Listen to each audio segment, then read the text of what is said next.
Hello everyone, I am Deepika and today we are going to study metaphysical poets. This video is going to be a brief introduction to metaphysical poets. So let's get started.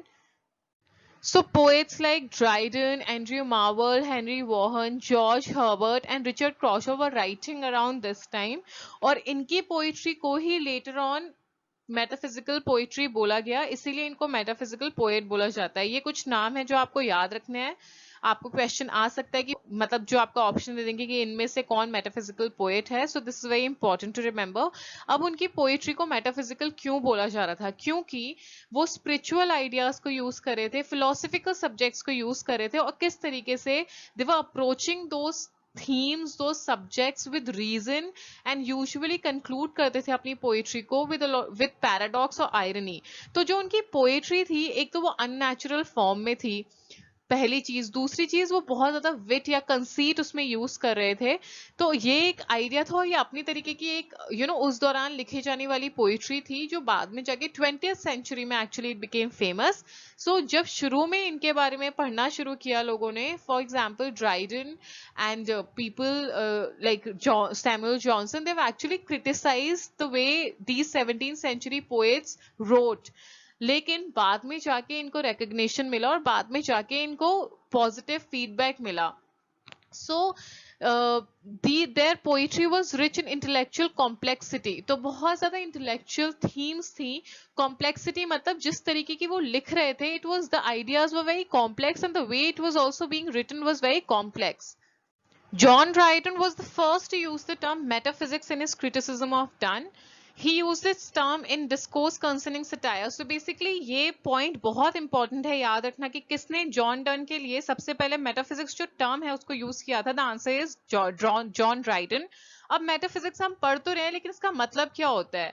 Metaphysics actually philosophy की एक ऐसी branch है जिसमें आप abstract theories के बारे में बात करते हैं जिनका रियलिटी में कोई बेसिस नहीं होता। जिस तरीके से विट या कंसीट वो लोग यूज कर रहे थे मेटाफिजिकल पोएट्स, एक आइडिया को कन्वे करने के लिए जो मेटाफर यूज कर रहे थे, उन सब के लिए हम इस टर्म को यूज करते हैं। बहुत एक एग्जाम्पल जो मैं देना चाहूंगी, बहुत फेमस एक पोम है bye John Donne, the flea, जिसमें ये कंपैरिजन किया जाता है, एक जो फ्ली है वो सक कर लेती है blood out of the lover and the beloved, and that actually serves as an extended metaphor for the relation between them.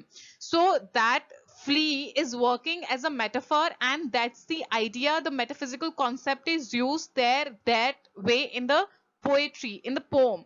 So John Dryden was used it for John Donne for the first time, and after him it was Samuel Johnson who used for the group of people, collective poets who were writing collectively, for the poets who were writing at that time. जैसे कि जो नाम मैंने आपको शुरुआत में बताया on the first slide, वो सारे के सारे poets को उनको tag कर दिया गया as metaphysical poets. In the lives of the poets, Johnson stated that about the beginning of the 17th century appeared a race of writers that may be termed as the metaphysical poets. तो जो वो 17th century में poets लिख रहे थे, उनकी poetry को metaphysical बोला गया, and that's how they were called metaphysical poets. दो जॉन ड्राइडन और जॉनसन ने मेटाफिजिकल जो टर्म था वो एक नेगेटिव सेंस में यूज किया था, क्योंकि they thought there was a lot of excess being used by the group of these poets, as in the way they were using all the ideas, all the subjects, the language, the comparisons, wit, metaphor, conceits, it was all excess.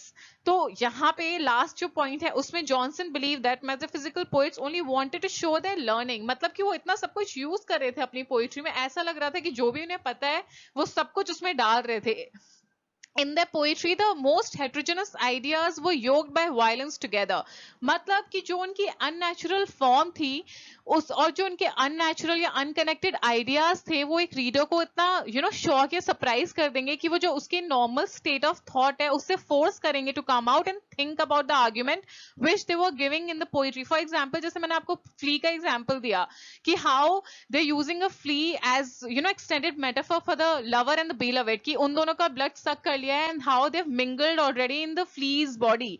But that's something really abstract. मतलब ऐसे आप normally comparison नहीं करते हैं. तो and to his co-mistress also Andrew Marvell जिस तरीके से time का metaphor use करें, that they should get sexually involved because they do not have all the time on planet Earth. If they had that sort of time, all the time in the world, it तब चलता कि अगर वो wait करते, but now when they know they have limited time, limited years on this planet, तो अब उन्हें involve हो जाना चाहिए सेक्सुअली. तो how they using these metaphors of flea time to अपने आइडियाज को कन्वे करने के लिए, तो वो एक एक्सेस जो उनकी पोइट्री में था उसके तरफ पॉइंट आउट किया था जॉनसन और ड्राइडन ने, और ये बिल्कुल नेगेटिवली ये टर्म यूज किया गया था उन लोगों के लिए. But it was only in the 20th century that they were given positive feedback, या फिर उनको एक positive light में देखा गया था. For example, एलियट ने अपने essay में लिखा है, The Metaphysical Poets, that the work of these men embody a fusion of thought and feeling that later poets were unable to achieve because of a dissociation of sensibility. This is a very important term, tested many times in UGC, NTA, NET. तो ये आपको याद रखना है कि ये term किसने दिया था, एलियट ने, and we're going to discuss this term later on in a video, which resulted in works that were either intellectual or emotional but not both at once. ये जो poets थे, ये जो लिख रहे थे, इनके हिसाब से ये इंटेलेक्चुअली और इमोशनली दोनों कंटेंट दे रहे थे अपनी पोएट्री में, लेकिन जो उसके बाद जो आए हैं पोएट्स, ऐसा उनकी पोएट्री में नहीं देखा जा सकता. Either they were writing, they were giving out intellectual stuff और emotional stuff, but it wasn't together kept or together used in their poetries. तो this was missing. तो इसीलिए metaphysical poets को 20th century में बहुत एक पॉजिटिव लाइट में देखना शुरू किया. और ये कुछ एग्जाम्पल है जॉन डन के होली सोनेट से, जहां पे उन्होंने मोरालिटी के बारे में, डिविनिटी के बारे में यूज किया है, and how he is use metaphysical concepts here. these sonnets we're going to discuss later on, and there are many more examples. So this was all about it in this video. I hope आपको concept समझ आया हो metaphysical poets का, poetry का, and I hope आपको video अच्छी लगी हो. So if you did like the video, kindly like it, share it with your friends, and subscribe to my channel. Do not forget to hit the bell icon. I'll see you soon with my next video. Thank you for watching. Much love.